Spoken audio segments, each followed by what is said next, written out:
कक्षा 9 हिंदी पूरक पाठ्य पुस्तक कृतिका भाग 1 के अंतर्गत संकलित मेरे संग की औरतें, जिसकी लेखिका मृदुला गर्ग हैं, का अध्ययन करेंगे। लेखिका अपने बारे में जानकारी देते हुए और अपने परिवार के बारे में जानकारी देते हुए कहती हैं कि मेरी एक नानी थी, जाहिर है, पर मैंने उन्हें कभी नहीं देखा, यानी कभी देखा नहीं। मेरी माँ की शादी होने से पहले ही उनकी मृत्यु हो गई थी। शायद नानी से कहानी न सुन पाने के कारण बाद में हम 3 बहनों को खुद कहानियाँ कहनी पड़ती। नानी से कहानी भले न सुनी हो, नानी की कहानी जरूर सुनी और बहुत बाद में जाकर उसका असली मर्म समझ में आया। पहले इतना ही जाना कि मेरी नानी पारंपरिक अनपढ़ पर्दानशीन औरत थी, जिनके पति शादी के तुरंत बाद उन्हें छोड़कर बैरिस्ट्री पढ़ने विलायत चले गए थे। कैम्ब्रिज विश्वविद्यालय से डिग्री लेकर जब वे लौटे और विलायती रीति रिवाज के संग जिंदगी बसर करने लगे तो नानी के अपने रहन सहन पर उसका कोई असर नहीं पड़ा। न उन्होंने अपनी किसी इच्छा, आकांक्षा या पसंद नापसंद का इजहार पति पर कभी किया। तो लेखिका ने यहाँ बताया कि उनकी नानी का देहांत बहुत पहले हो गया था, यानी कि उनकी माँ के विवाह से पूर्व ही, इसलिए लेखिका ने उनको देखा नहीं। इनकी नानी पारंपरिक अंदाज की, अनपढ़ और पर्दा प्रथा में विश्वास करने वाली थी। जब नानी का विवाह हुआ तो विवाह के तुरंत बाद इनके जो नाना थे वो बैरिस्ट्री पढ़ने विलायत गए और वहाँ से वापस जब आए तो अपने साथ विदेशी विलायती रीति रिवाज लेकर आए, जिनके साथ वो जीना उन्होंने आरंभ किया। लेकिन नानी को इस पर कोई फर्क नहीं पड़ा, उनके रहन सहन, उनके जीवन पर कोई असर नहीं पड़ा और उनकी इच्छा, आकांक्षा, पसंद नापसंद सब वैसे ही चलती रही। तो यहाँ पर्दानशीन का अर्थ है पर्दा करने वाली स्त्री। आगे लेखिका कहती है कि पर जब कम उम्र में नानी ने खुद को मौत के करीब पाया तो 15 वर्षीय इकलौती बेटी मेरी माँ की शादी की फिक्र ने इतना डराया कि वे एकदम मुंह जोर हो उठी। मुंह जोर का अर्थ है ज़्यादा बोलने वाला है। यहाँ एक तरह से वो अपने मन में, यानी जो आज तक इतनी पर्दा करने वाली जो स्त्री है, दूसरों के सामने खुलकर नहीं बोलती थी, आज वो अपने मुंह में अपनी बात को नहीं रोक पाई, इसलिए मुंह जोर शब्द का प्रयोग यहाँ किया है। तो कह रहे कि नाना से उन्होंने कहा कि वे पर्दे का लिहाज छोड़कर उनके दोस्त स्वतंत्रता सेनानी प्यारेलाल शर्मा से मिलना चाहती हैं। सब दंग हैरान रह गए। जिस पर्दानशीन औरत ने पराये मर्द से क्या खुद अपने मर्द से मुंह खोलकर बात नहीं की थी, आखिरी वक्त में अजनबी से क्या कहना चाह सकती है।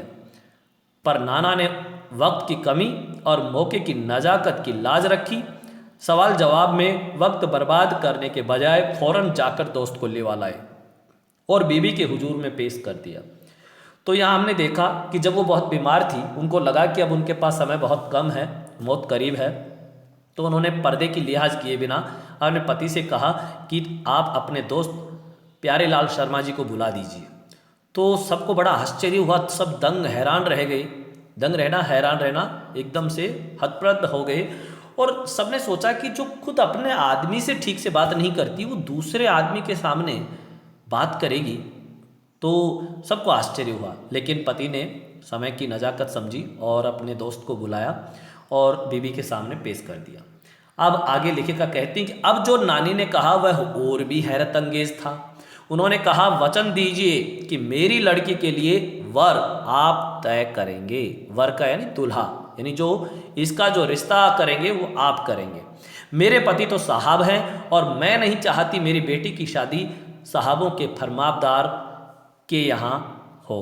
फरमाबदार यानी जो साहबों की आज्ञाकारिता करते हों, यानी अंग्रेज़ों के लिए आया ये कि अंग्रेज़ों की हाँ में हाँ मिलाने वाले या उनकी आज्ञा मानने वाले लोगों के यहाँ हो। तो कह रहे कि आप अपनी तरह आज़ादी का सिपाही ढूंढकर उनकी शादी करवा दीजिएगा। यानी यहाँ पर नानी ने अपनी बेटी के विवाह के लिए देश की आज़ादी के लिए लड़ने वाला एक स्वतंत्रता सेनानी ढूंढने की बात कही, जो बहुत महत्वपूर्ण है। कौन कह सकता था कि अपनी आज़ादी से पूरी तरह बेखबर उस औरत के मन में देश की आज़ादी के लिए ऐसा जुनून होगा। जुनून, सनक। बाद में मेरी समझ में आया कि दरअसल वे निजी जीवन में भी काफ़ी आज़ाद ख्याल रही होंगी। ठीक है, उन्होंने नाना की ज़िंदगी में कोई दखल नहीं दिया, न उसमें साझेदारी की, पर अपनी ज़िंदगी को अपने ढंग से जीती जरूर रही। पारंपरिक, घरेलू, उबाऊ और खामोश जिंदगी जीने में आज के हिसाब से क्रांतिकारी चाहे कुछ न रहा हो, दूसरे की तरह जीने के लिए मजबूर न होने में असली आज़ादी कुछ ज़्यादा ही थी। तो यहाँ हमने देखा कि किस प्रकार से कह रहे हैं कि इनकी नानी ने अपने पति के जीवन में भले ही कोई दखल ना दिया हो, लेकिन वह अपने हिसाब से जीने वाली औरत थी। पारंपरिक, घरेलू, उबाऊ और खामोश जिंदगी भले जी ले, लेकिन वह अपने इच्छा के अनुसार जीवन जीने वाली महिला थी। यहाँ वर, दुल्हा, फरमाबदार, आज्ञाकारिता और जुनून, सनक। अगर आगे देखें तो लेखिका कहती है कि खैर इस तरह मेरी माँ की शादी ऐसे पढ़े लिखे होनहार लड़के से हुई जिसे आज़ादी के आंदोलन में हिस्सा लेने के लिए के अपराध में ICS की इम्तिहान में बैठने से रोक दिया गया था और जिसकी जेब में पुश्तैनी पैसा धेला एक नहीं था। माँ बेचारी अपनी माँ और गांधी जी के सिद्धांतों के चक्कर में सादा जीवन जीने और ऊंचे ख्याल रखने पर मजबूर हुई। हाल उनका यह था कि खादी की साड़ी उन्हें इतनी भारी लगती थी कि कमर चनका खा जाती। रात रात भर जागकर वे उसे पहनने का अभ्यास करती जिससे दिन में शर्मिंदगी न उठानी पड़े। वे कुछ ऐसी नाजुक थी कि उन्हें देखकर उनकी सास यानी मेरी दादी ने कहा था, हमारी बहू तो ऐसी है कि धोई, पोंछी और छींके पर टांग दी। गनीमत यही थी कि किसी ने उन्हें छींके पर से उतारने की पेशकश नहीं की। तो यहाँ लेखिका ने बताया कि इनकी नानी ने एक स्वतंत्रता सेनानी अपनी बेटी के लिए चुनने के लिए जब अपने पति के दोस्त को कहा तो उनका विवाह एक स्वतंत्रता सेनानी से हुआ। ऐसे लड़के से जो पढ़ा लिखा होनहार लड़का तो था और आज़ादी के आंदोलन में भाग लेने के कारण उनको ICS की परीक्षा में भाग लेने से अंग्रेजों द्वारा रोक दिया गया, जिनके जेब में पुश्तैनी यानी कि पैतृक पैसा एक भी नहीं था।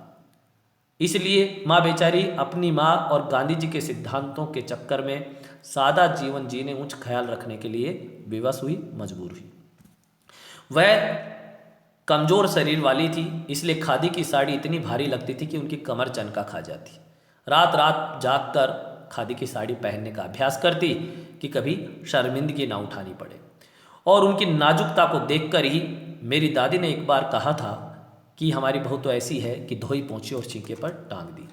आगे लेखिका कहती है क्यों नहीं की, उसकी दो वजह थी। पहली यही कि हिंदुस्तान के तमाम बासिंदों की तरह उनके ससुराल वाले भी साहबों से खासे अभिभूत थे और मेरे नाना पक्के साहब माने जाते थे। बस जात से वे हिंदुस्तानी थे, बाकी चेहरे, मोहरे, रंग ढंग, पढ़ाई लिखाई सब में अंग्रेज थे। मजे की बात यह थी कि हमारे देश में आज़ादी की जंग लड़ने वाले ही अंग्रेजों के सबसे बड़े प्रशंसक थे। गांधी, नेहरू हो या मेरे पिताजी के घर वाले, भले लड़का आज़ादी की लड़ाई लड़ते जेब खाली और शोहरत सिर करता रहे, दबदबा उसके साहबी ससुर का ही था। एक आन बान शान वाले साहब ने उनके सिरफरे लड़के को अपनी नाजुक जान लड़की सौंपी। उससे रोमांचक क्या कोई परिकथा होती। नानी की सनक भरी आखिरी ख्वाहिश और नाना की रजाबंदी वे रोमांचक उपकथाएं थी जो कहानी के तिलिस्म को और गाढ़ा बना चुकी थी। दूसरी वजह माँ की अपनी शख्सियत थी। उनमें खूबसूरती, नजाकत, गैर दुनियादारी के साथ ईमानदारी और निष्पक्षता कुछ इस तरह घुली मिली थी कि वे परी जात से कम जादुई नहीं मालूम पड़ती थी। उनसे ठोस काम करवाने की कोई सोच भी नहीं सकता था। हाँ, हर ठोस और हवाई काम के लिए उनकी जबानी राय जरूर मांगी जाती थी और पत्थर की लकीर की तरह निभाई जाती थी।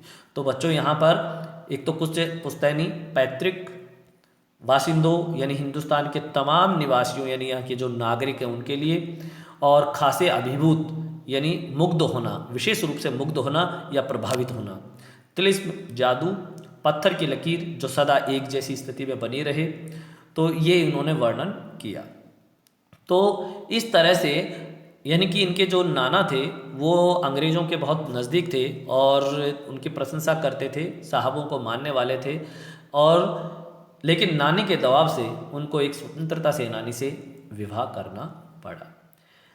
लेखिका कहती है कि मैंने अपनी दादी को कई बार कहते सुना था, हम हाथी पे हल ना जुतवाया करते, हम पे बैल हैं। बचपन में ही मुझे इस जुमले का भावार्थ समझ में आ गया था, जब देखा था कि हम बच्चों की ममतालु परवरिश के मामले में माँ के सिवा घर के सभी प्राणी मुस्तैद रहते थे। दादी और उनकी जिठानियाँ ही नहीं, खुद मर्द जात पिताजी भी। यानी लेखिका कहती कि इनकी दादी कई बार कहती थी ये बातें कि भाई हम हाथी पे हल ना जुतवाया करते, हम पे बैल हैं। कह रहे इस जुमले का मुझे बाहर तब समझ में आया जब देखा कि हमारे बच्चों की ममतालु परवरिश के मामले में माँ के सिवा घर के सभी प्राणी, यानी मेरी माँ को छोड़कर हमारे पालन पोषण में बाकी घर के सारे सदस्य तत्पर रहते थे। मुस्तैद, तत्पर होना, तैयार होना। दादी और उनकी जिठानियाँ ही नहीं, खुद मर्द जात पिताजी भी, यानी माँ को छोड़कर घर के सारे पुरुष और महिला सदस्य सभी हमारे पालन पोषण में लगे रहते थे। पर ठोस काम न करने का यह मतलब नहीं था कि माँ को आज़ादी का जुनून कम था, वह भरपूर था और अपने तरीके से वे उसे भरपूर निभाती रही थी। जाहिर है कि जब जुनून आज़ादी का हो तो उसे निभाना भी आज़ादी से चाहिए। जिस चीज़ से पूछकर उसके तरीके से नहीं, खुद अपने तरीके से। हमने अपनी माँ को कभी भारतीय माँ जैसा नहीं पाया, न उन्होंने कभी हमें लाड किया, न हमारे लिए खाना पकाया और न अच्छी पत्नी बहू होने की सीख दी। कुछ अपनी बीमारी के चलते भी वे घर बार नहीं संभाल पाती थी, पर उसमें ज़्यादा हाथ उनकी अरुचि का था।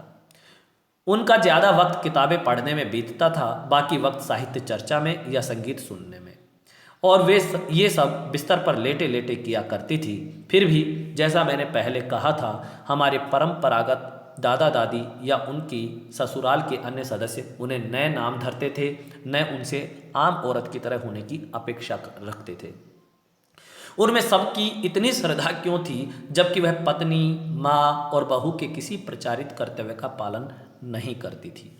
सहाबी खानदान के रोब के अलावा मेरी समझ में दो कारण आए हैं। पहला, वे कभी झूठ नहीं बोलती थी, और दूसरा, वे एक की गोपनीय बात को दूसरे पर जाहिर नहीं होने देती थी। यानी लेखिका ने अपनी माता के बारे में, अपनी माँ के बारे में जानकारी दी। वो कह रही कि मेरी माता जी ने एक पत्नी, एक बहू या एक माँ के किसी भी कर्तव्य को पूरा नहीं किया, लेकिन फिर भी संपूर्ण परिवार उनका श्रद्धा से एक तरह से सम्मान करता था और पूरा परिवार उनको मानता था। ऐसा क्यों था, उसका कारण भी लेखिका ने बताया। और उनकी लेखिका ने यह भी बताया कि माँ दिन भर, यानी कि बच्चों के, यानी घर के बाकी सदस्य लेखिका और उनकी बहनों का, उनके परिवार के बच्चों का देखभाल करते, पालन पोषण करते, लेकिन लेखिका की माँ ऐसा कुछ नहीं करती थी। ना रसोई का काम करती, ना कोई दूसरा काम करती, केवल साहित्य अध्ययन करती, पुस्तकें पढ़ती रहती, वह भी लेटे लेटे। लेकिन फिर भी लोग उनका सम्मान करते थे। क्यों? तो लेखिका के अनुसार दो कारण हैं। एक, कि वह कभी झूठ नहीं बोलती थी, तो लेखिका के अनुसार उनकी माँ कभी झूठ नहीं बोलती थी। दूसरा कारण, कि वो एक व्यक्ति की बात को किसी दूसरे के सामने जाहिर नहीं करती थी। गोपनीय बात, यानी जो बात कोई आपको अपने भरोसे के आधार पर कह रहा है, वह उसको किसी दूसरे व्यक्ति तक नहीं पहुँचाती थी। ये भरोसा सब करते थे। और पहले के कारण उन्हें घर वालों का आदर मिला कि वो झूठ नहीं बोलती थी, और दूसरे के कारण बाहर वालों की दोस्ती, यानी वो गोपनीय बात अगर बाहर का व्यक्ति भी उनसे कहता तो वो अपने घर भी नहीं कहती थी, इसलिए बाहर के लोग उनके दोस्त हुए। दोस्त वे हमारी भी थी। माँ की भूमिका हमारे पिता बखूबी निभा देते थे। मुझे याद है बचपन में भी हमारे घर में किसी की चिट्ठी आने पर कोई उससे यह नहीं पूछता था कि उसमें क्या लिखा है, भले वह एक बहन की दूसरी के नाम क्यों न हो, और माँ यह जानने को बेहाल हो कि बीमारी से वह उबरी या नहीं। छोटे से घर में 6 बच्चों के साथ सास ससुर आदि के रहते हुए भी हर व्यक्ति को अपना निजत्व बनाए रखने की छूट थी। इसी निजत्व बनाए रखने की छूट का फायदा उठाकर हम 3 बहनें और छोटा भाई लेखन के हवाले हो गए। यानी यह निजत्व बनाए रखने की छूट का अर्थ है कि हर व्यक्ति को अपनी स्वतंत्रता, अपनी इच्छा के अनुसार जीवन जीने की स्वतंत्रता थी। किसी परिवार के दूसरे बड़े लोग अपने विचारों को थोपते नहीं थे, सब अपनी इच्छा के अनुसार जीवन जीते थे। यही कारण है कि अपने जीवन से संबंधित निर्णय लेते हुए लेखिका की 3 बहनें, यानी लेखिका खुद 3 बहनें और छोटा भाई लेखन के हवाले हो गए, यानी लिखने का काम करने लगे। लीक से खिसके अपने पूर्वजों में माँ और नानी ही रही होती तो गनीमत रहती, पर अपनी एक परदादी भी थी जिन्हें कतार से बाहर चलने का शौक था। यानी जो लोग सामान्यतः जिस कतार पर चलते हैं वह उस रास्ते से हटकर चलने की आदी थी। उन्होंने व्रत ले रखा था कि अगर खुदा के फजल से उनके पास कभी 2 से ज़्यादा धोतियां हो जाएंगी तो वे तीसरी दान कर देंगी। यानी उनकी जो परदादी थी उनका ये नियम था कि खुदा के फजल से यानी ईश्वर की दया से अगर उनके पास 2 से ज़्यादा धोतियां हुई पहनने के लिए तो वो अपने पास 2 ही रखेंगी, तीसरी धोती दान कर देती थी। जैन समाज में अपरिग्रह की सनक बिरादरी बाहर हरकत नहीं मानी जाती, इसलिए वहां तक तो ठीक था। अपरिग्रह का अर्थ होता है ज़्यादा संग्रह नहीं करना। यानी परदादी लेखिका की इसी नियम को मानती है। जैन धर्म का ये सिद्धांत है कि जितनी आपको आवश्यकता है उतना ही संग्रह करें, ज़्यादा संग्रह ना करें, उसे दान कर देना चाहिए, बांट देना चाहिए। तो दादी इन विचारों में मानती थी, आस्था रखती थी। पर उनका असली जलवा तब देखने को मिला जब मेरी माँ पहली बार गर्भवती हुई। मेरी परदादी ने मंदिर में जाकर मन्नत मांगी कि उनके पतोहू का पहला बच्चा लड़की हो। यह गैर रवायती मन्नत मांगकर ही उन्हें चैन नहीं पड़ा। गैर रवायती यानी जनता से हटकर, आम लोगों से हटकर जो मन्नत मांगी माता के मंदिर में जाकर, तो कह रहे हैं कि वहां जाकर उन्होंने कह रहे इसी से चैन नहीं पड़ा, उसे भगवान और अपने बीच पोशीदा रखने के बजाय सरेआम उसका ऐलान कर दिया। पोशीदा का मतलब होता है गुप्त रखना। यानी आप अगर कोई मन्नत, कोई इच्छा कर रहे हैं भगवान के सामने तो उसके अपने हृदय में, अपने मन में रखते हैं ज़्यादातर लोग, लेकिन परदादी ने क्या किया, उसको सब लोगों में बता दिया कि मेरी जो बहू है, मेरी बहू के पहला बच्चा जो होगा, पहली संतान, वो लड़की ही होगी। लोगों के मुंह खुले के खुले रह गए। उनके फितूर की कोई वाजिब वजह ढूंढे न मिली। यह भी नहीं कह सकते थे कि खानदान में पुस्तों से कन्या पैदा नहीं हुई थी, इसलिए माजी बेचारी कन्यादान के पुण्य के अभाव को पूरा करने के चक्कर में थी। क्योंकि पिताजी की ही नहीं, दादी जी की भी अब बहनें मौजूद थी। हाँ, पहला बच्चा हर बहू का बेटा होता रहा था। खैर, माँ जी ने अपनी तरफ से कोई सफाई नहीं दी, बल्कि बददस्तूर मंदिर जाकर मन्नत दोहराती रही। तो इस तरह से हम देखते हैं कि किस प्रकार से लेखिका आगे बढ़ते हुए यानी कि ये बातें बताती है कि उनकी दादी कैसे स्वभाव की थी। वो अपनी बहू के यानी लेखिका की माँ के यहाँ पहला बच्चा कन्या चाहती है, लड़की का होना मानती है, और यहाँ कुछ शब्द दिए हैं, अपरिग्रह, ज़्यादा संग्रह ना करना, और पोशीदा, गुप्त। इसके अलावा बददस्तूर का मतलब है कि आप एक तरह से लगातार यानी कि नियम से या लगातार वो मंदिर जाकर मन्नत दोहराती रही निरंतर रूप से। तो इस तरह से नियम से वहां जाती थी। आगे कहती हैं कि पूरा नकुड़ गांव जानता था कि माजी का भगवान के साथ सीधा साधा तार जुड़ा हुआ है, बेतार का तार। इधर वह तार खींचती, उधर टन से तथास्तु बजता। मेरी दादी तो पहली मर्तबा में ही तैयार हो गई थी कि गोद में खेलेगी तो पोती, पर माँ जी की आरजू किस कदर रंग लाएगी उसका उन्हें भी गुमान न रहा होगा। यानी इस तरह से, यानी कि दादी का तो ये था कि भाई जैसे तो मानो वो मंदिर जाती थी और भगवान के वहाँ जाकर सीधे जो घंटा होता उसको बजाती, और जैसे मान लो वहाँ निकलता टन से तथास्तु बजता कि भाई तेरी इच्छा पूरी हो जाएगी। और इस तरह से हर बार यानी कि दादी ने तो ये घोषणा कर दी कि उनके गोद में अगर खेलेगी तो पोती ही खेलेगी। आगे लेखिका कहती हैं कि लड़की की गैर वाजिब जुस्तजू सुन भगवान कुछ ऐसी अफरा तफरी में आ गए कि एक न दो पूरी 5 कन्याएं एक के बाद एक धरती पर उतार दी। भगवान को क्या कहें, माजी सामने तो नामी चोर भी अफरा तफरी में आ जाते थे। माजी और नामी चोर का किस्सा होश संभालने के बाद मैंने कई बार सुना था। चोर के दीदार की खुशनसीबी भी हाथ आई थी। यानी कहने की दादी ने मंदिर में बार बार जाके जो लगातार वहाँ लड़की की मांग रखी और कहा कि भाई मेरी गोद में तो पहला अगर खेलेगा तो पहली कन्या ही होगी, यानी लड़की ही होगी। तो ये बात जब उन्होंने कही तो यहाँ पे गैर वाजिब जुस्तजू का मतलब एक खोज, यानी कि कोई ऐसी जरूरी नहीं कि पहले लड़की हो दूसरी भी हो जाए, लेकिन जुस्तजू खोज तलाश, तो गैर वाजिब जो जरूरी नहीं है। तो भगवान इसे अफरा-तफरी में आ गए और उन्होंने भी एक नहीं दो नहीं पूरी 5 कन्या एक के बाद धरती पर उतार दी, 5 लड़कियों को जन्म दिया। फिर लेखिका की मां ने दादी के साथ एक और किस्सा चोर के साथ जो उनका दीदार हुआ, यानी कि चोर के जो दर्शन हुए, चोर के दीदार की खुश नसीबी की भी बात लेखिका बताती हैं। कहती है कि हुआ यूं था कि किसी शादी के सिलसिले में नकुड़ की हवेली के तमाम मर्द बारात में दूसरे गांव गए हुए थे। औरतें सज धज कर रत जगह मना रही थी।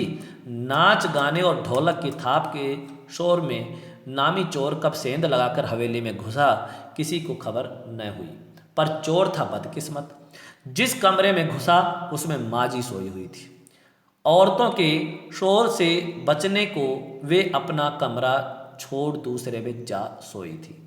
चोर बेचारा तमाम जुगाराफिया दिमाग में बिठला कर उतरा था। उसे क्या पता था कि इतनी बड़ी बूढ़ी पुरखिन जगह बदल लेगी। खैर, बुढ़ापे की नींद ठहरी, चोर के दबे पांव की आहट से ही खुल गई।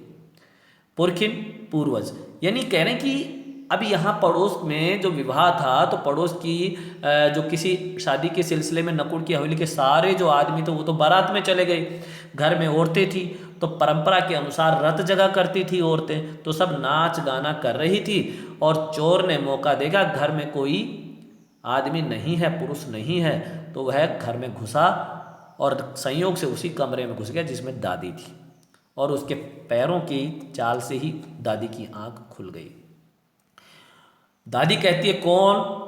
माजी ने इत्मीनान से पूछा। चोर कहता है जी मैं। चोर ने युगों से चला आ रहा पारंपरिक असंगत जवाब दिया। पारंपरिक असंगत यानी ज्यादातर सामान्यतः किसी से पूछा जाता है कौन, तो सब यही जवाब देते हैं कि मैं, जी मैं, यानी ये नहीं बताते कि मैं कौन, बस मैं। तो दादी कहती पानी पिला। माजी ने कहा जी मैं। चोर झिझक कर रह गया। तब तक माजी बिस्तर के बराबर में टटोल कर देख चुकी थी।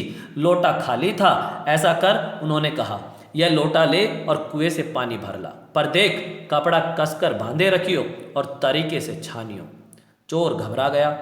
अंधेरे में इन्होंने कैसे जाना कि उसके मुंह पर कपड़ा बंधा है और कमर में भांग। भगवान से उनका तार जुड़े होने की खबर उसे थी, पर बुढ़िया भांग भी छानती होगी एकदम यकीन न हुआ।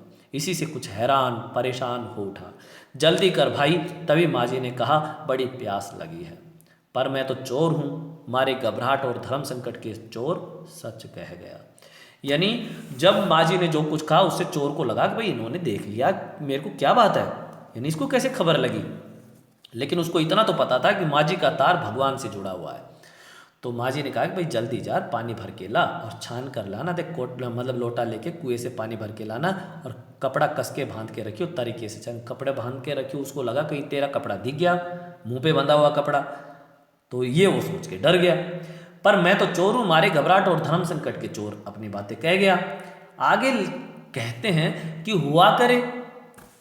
माजी बोली। माजी ने कहा प्यासे को पानी तो पिला, पर देख मेरा धर्म न बिगाड़ियो। लोटे के मुंह से कपड़ा ने हटाइयो, हाथ रगड़ कर धो लीजो और पानी कपड़े से छान कर ही भरियो। आप चोर के हाथ का पी लोगी? कहा ने रगड़ रगड़ कर धो लीजो। सब नाच गाने में लगे हैं, तेरे और भगवान के सिवा कौन धरा है जो पिलाएगा। माजी कहती है कि भाई तेरे और मेरे सिवा और भगवान के सिवा, तेरे और भगवान के सिवा अब मेरे को पानी पिलाने यहाँ कौन है? सब तो नाच गाने में लगे हुए हैं, तो जा तू ले आ। भगवान वहीं कहीं उसके बराबर में धरे हैं। सुनकर चोर कुछ ऐसा अकबकाया, यानी घबराया। अकबकाया घबरा कर बोलना, कि लोटा उठाकर चल दिया। पूरी एहतियात के साथ पानी भरकर लोटा तो पहरेदार ने धर दबोचा। कुएं पर देख लिया गया था। कुएं पे पानी भरने गया तो वहाँ पहरेदार ने पकड़ लिया। तब माजी ने लोटे का आधा पानी खुद पीकर बाकी चोर को पिला दिया और कहा एक लोटे से पानी पीकर हम माँ बेटे हुए। अब बेटा चाहे तो तू चोरी कर चाहे खेती, यानी जो पानी लोटे से वो लाया उसी पानी से आधा खुद पी लिया और आधा माजी को दिया, तो इस चोर को दिया, यानी आधा माजी ने पिया और आधा चोर को पिला दिया और कह दिया कि बेटा अभी एक ही लोटे से हमने पानी पिया, अब हम दोनों का नाता माँ बेटे का हुआ। अब तुम चाहो तो चोरी कर लो और तुम चाहो तो खेती करो। बेटा बेचारा किस लायक रह गया होगा, सो रोमांचक धंधा छोड़ खेती से लगा। सालों साल लगा रहा। जब मैंने उसे देखा तो बड़ा भला मानुस बूढ़ा लगा। मुझे, डरा डरा हैरान सा। अब खानदानी विरासत कहिए या जीवाणुओं का प्रकोप, उन दो सन की बूढ़ियों के बीच मैं अच्छी फंसी। एक तरफ माँ जी के चलते अपने लड़की होने पर कोई हीन भावना मन में नहीं उपजी, दूसरी तरफ नानी के चलते देश की आज़ादी को लेकर नाहक रोमानी ही रही। लेखिका आगे कहती कि 15 अगस्त 1947 को जब देश को आज़ादी मिली, या कहना चाहिए जब आज़ादी पाने का जश्न मनाया गया, तो दुर्योग से मैं बीमार थी। यानी जब देश की आज़ादी का जश्न पूरे देश में मनाया जा रहा था, दुर्भाग्य से उस समय मैं बीमार थी। उन दिनों टाइफाइड खासा जानलेवा रोग माना जाता था, इसलिए मेरे तमाम रोने धोने के बावजूद डॉक्टर ने मुझे इंडिया गेट जाकर जश्न में शिरकत करने की इजाज़त नहीं दी।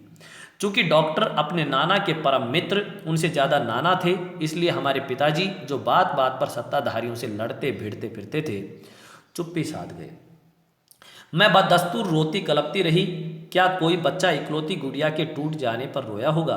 मेरी उम्र तब 9 वर्ष की थी। इतनी छोटी नहीं कि गुड़िया से बहलती, और इतनी बड़ी नहीं कि डॉक्टरी तर्क समझती। तंग आकर पिताजी मुझे ब्रदर्स कारामजोव उपन्यास पकड़ा गए। ब्रदर्स कारामजोव एक रूसी लेखक हैं, उनका लिखा हुआ यह उपन्यास है, वो पकड़ा गए, और बाकी सब देश की आज़ादी के जश्न को देखने के लिए वहाँ चले गए। अब किताबें पढ़ने का मुझे मिराग था, यानी एक मानसिक रोग, या यूँ कहें कि एक बहुत लगन थी मेरी, ये ठीक है।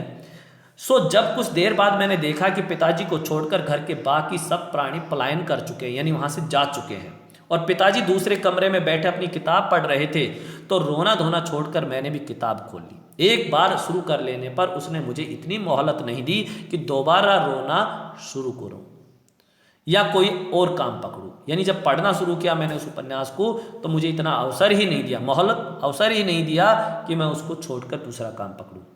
उस वक्त ब्रदर्स कारामजोव मुझे देने में क्या तुक थी, तब मेरी समझ में नहीं आया। किताब कितनी समझ में आई वह अब तक नहीं जानती, क्योंकि उसके बाद इतनी बार पढ़ी कि सारे पाठ आपस में गडमड हो गए। कितना पहली बार में पल्ले पड़ा, कितना बाद में, कहना मुश्किल है, पर इतना विश्वास के साथ कह सकती हूँ कि उसका एक अध्याय जो बच्चों पर होने वाले अनाचार अत्याचार पर था, मुझे पहली बार में ही लगभग कंठस्थ हो गया था।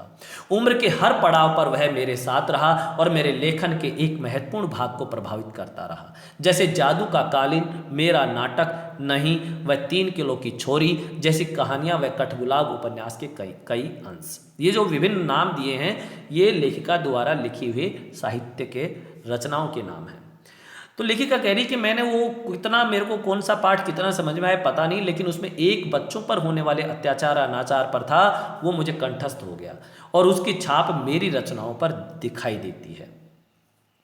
तो लेखिका आगे कहती हैं कि माँ जी की मन्नत का असर रहा होगा कि मैं ही नहीं, मेरी चारों बहनें भी लड़की होने के नाते किसी हीन भावना का शिकार नहीं हुई। नानी, माँ और परदादी की परंपरा बरकरार रखते हुए लीक पर चलने से भी इनकार किए रही। पहली लड़की जिसके लिए मन्नत मांगी गई थी वह मैं नहीं, मेरी बड़ी बहन मंजुल भगत थी। घर का नाम था रानी, बाहर का मंजुल। लेखिका अवतार हुआ मंजुल भगत। तो लेखिका कह रही कि जिसके लिए नानी ने पहली लड़की के लिए मन्नत मांगी थी वो मेरी बड़ी बहन थी मंजुल भगत। घर का नाम उसका रानी का था, बाहर लोग उसको मंजुल कहते थे। लेखिका के रूप में वो मंजुल भगत जानी जाती थी। क्योंकि लिखना शादी के बाद शुरू किया और अपना नाम बदलकर पति का ग्रहण करने में कोई हीन भावना आड़े नहीं आई, इसलिए पैदाइशी जैन नाम छोड़ भगत बनी। दूसरे नंबर पर मैं थी, घर का नाम उमा, बाहर का मृदुला। मैंने भी शादी के बाद लिखना शुरू किया, सो बतौर लेखिका नाम चला मृदुला गर्ग। मुझे याद है जब हमने लिखना शुरू किया उससे कुछ पहले नारीवाद का चलन हुआ था। शादी के बाद नाम ने बदलने का रिवाज उसी ने चलाया था। मन्नू भंडारी का हवाला देकर हमसे पूछा भी जाता था कि आप लोग इतनी पोंगापंथी घर घुस्सू क्यों हो, नाम क्यों बदला। हमारे पास इसका कोई ढंग का जवाब नहीं होता था, अब भी नहीं है, पर नाम बदलने से अपने व्यक्तित्व का कोई नुकसान होते मैंने नहीं देखा। पूछने को तो पिताजी से लोग यह भी पूछते थे, 5 बेटियों से आपका मन नहीं भरा जो हर बेटी के 2-2 नाम रख छोड़े हैं। मुझसे छोटी बहन का घर का नाम गौरी और बाहर का चित्रा। वह नहीं लिखती। उसका कहना है वह इसलिए नहीं लिखती क्योंकि घर में कोई पढ़ने वाला भी तो चाहिए। खैर उसके बाद जब चौथी पांचवी बेटियां पैदा हुई तो पिताजी ने इतनी बात जमाने की सुनी कि उनका एक एक नाम ही रखा, रेणु और अचला। 5 बहनों के बाद एक भाई हुआ राजीव। मजे की बात यह है कि बीच की 2 बहनों की लेखन से बची रही। अचला और राजीव फिर उसमें जा फंसे। अचला मुझसे 8 साल छोटी है और वक्त के बदलाव की लाज रखते हुए अंग्रेजी में लिखती है, पर राजीव फिर हिंदी के हवाले। तो इस तरह से जब कह रही है कि लेखिका ने और इनकी बड़ी बहन मंजुला ने अपने विवाह के बाद अपने पति का सरनेम लगा लिया भगत और मृदुला ने गर्ग, तो कह रहे हैं कि उस समय की महिलाओं ने जो नारीवाद आंदोलन चला था उन्होंने कहा कि भाई तुम तो एकदम घरगुस्सू और पोंगापंथी हो, यानी कि तुमने नाम क्यों बदला, अपने नाम को क्यों नहीं रखा। तो हमें इससे कोई फर्क नहीं पड़ा, मुझे नहीं लगता मेरे जीवन पर इस पे कोई विशेष प्रभाव पड़ा हो, लेकिन मैं इसका जवाब उनको नहीं दे पाई।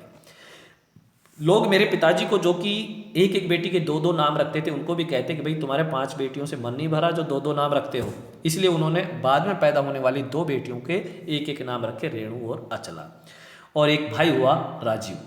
तो इस तरह से राजीव पुनः हिंदी में लिखने लगा। फिर लेखिका कहती है कि हम 4 लिखते हैं और तमाम खानदान हमें पढ़ता है, मेरी ससुराल में मुझे कोई नहीं पढ़ता। इस तथ्य को हजम करने में मुझे काफ़ी वक्त लगा। फिर उसके फायदे भी नजर आने लगे। कम से कम घर के भीतर तो मुझे हिंदी आलोचना बुद्धि से 2-4 नहीं होना पड़ता। खैर मैं अपनी नहीं उन अदेवियों की बात कहना चाहूँगी जो परदादी की मन्नत के नतीजतन धरती पर आई और लेखक नहीं बनी।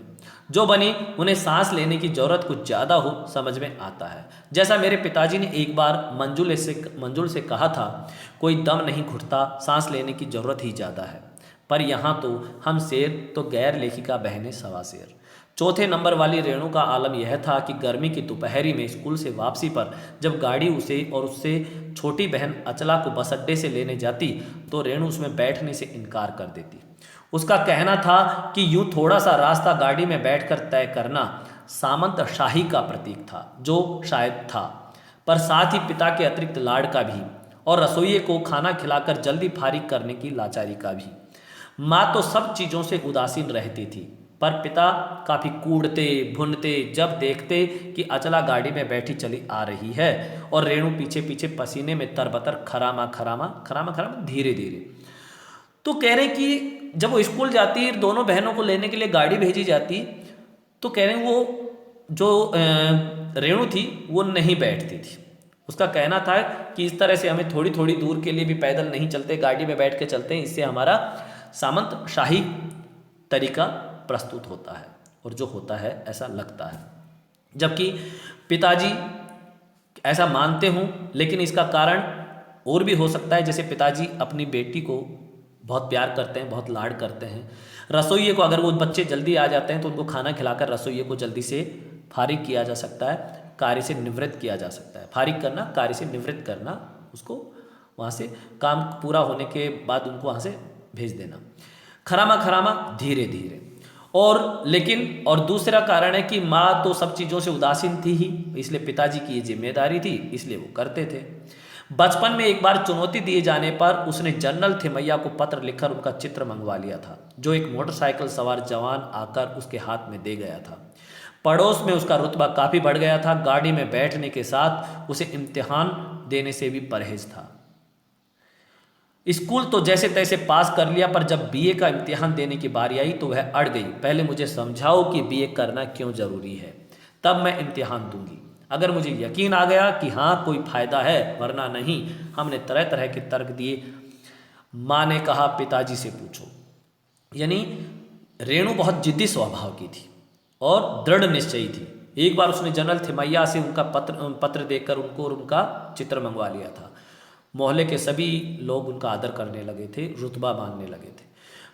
वह स्कूली शिक्षा तो उन्होंने पूरी की, लेकिन बीए की परीक्षा देने की बात आई तो पूछने लगी कि पहले मुझे समझाओ मुझे ये क्यों करना चाहिए, अन्यथा मैं नहीं करूँगी।